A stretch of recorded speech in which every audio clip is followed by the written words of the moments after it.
சொல்லுங்க.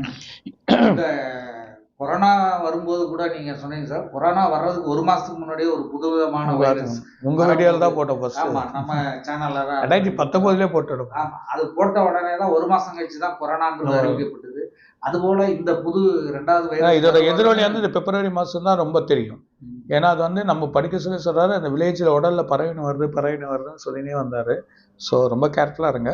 இருந்தாலும் நம்ம பயணம்னா, ஆனால் நம்ம உணவுகள் இன்றைக்கி நான் சொல்ல கிட்டத்தட்ட 5 வருஷமாக சொல்கிறேன். பர்டிகுலராக அந்த 3 வருஷமாக எல்லா டிவிலையும் சொல்கிறேன். உணவு வழிமுறைகள் சூப் சம்மந்தப்பட்டது, வெஜிடபிள் சூப்ஸ் எல்லாமே நம்ம நிறைய காய்கறிகள் இதை எடுத்துக்கிற கீரை வகைகள் எதிர்ப்பு தன்மைகள் உருவாக்கி குழந்தைங்க உடலை உருவாக்குங்க. குழந்தைங்களோட உடம்புல நோய் எதிர்ப்பு தன்மை உருவாக்குறதுக்கான சக்தியை உருவாக்குங்க. புரியுதுங்க. நிறைய ட்ரை ஃப்ரூட்ஸ் சாப்பிடுங்க.